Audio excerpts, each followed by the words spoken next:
अस्सलाम वालेकुम नाज़रीन, मैं हूं मोहम्मद अब्दुल हकीम। 7H न्यूज़ में आपका इस्तकबाल है। बशीरबाग का रहने वाला साकिन शेख मसूद जो अपनी जुपिटर गाड़ी पे जा रहा था, पुलिस वालों की चेकिंग के दौरान उसे रोककर उसकी आरसी बुक चेक की गई तो पता चला कि आरटीए की जानिब से गाड़ी पे कुछ नंबर है और आरसी बुक में कुछ नंबर है। ये गलती नाज़रीन आरटीए की वजह से वो बेचारे को पुलिस रोककर परेशान कर रही है।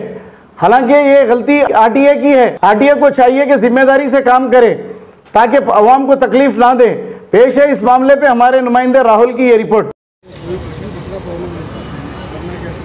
बोलो। ये गाड़ी खरीदा मैं और नारायणगढ़ टीवीएस कंपनी से उन लोग नंबर लिख के दिया तो आरटीए में गया। आरटीए में जाके नंबर कराया तो ये देखो EY ये नंबर है, EY है तो ये EZ बोल के जो गलत नंबर आरटीए वाले मार के दे दिया है। अभी पुलिस वाले मेरे को अभी पकड़े तो ये नंबर की गलती आरटीए वालों का गलती की वजह से मेरे को खाली पीली जैसे प्रॉब्लम्स हो रहा है। पुलिस वाला गाड़ी सीज कराए?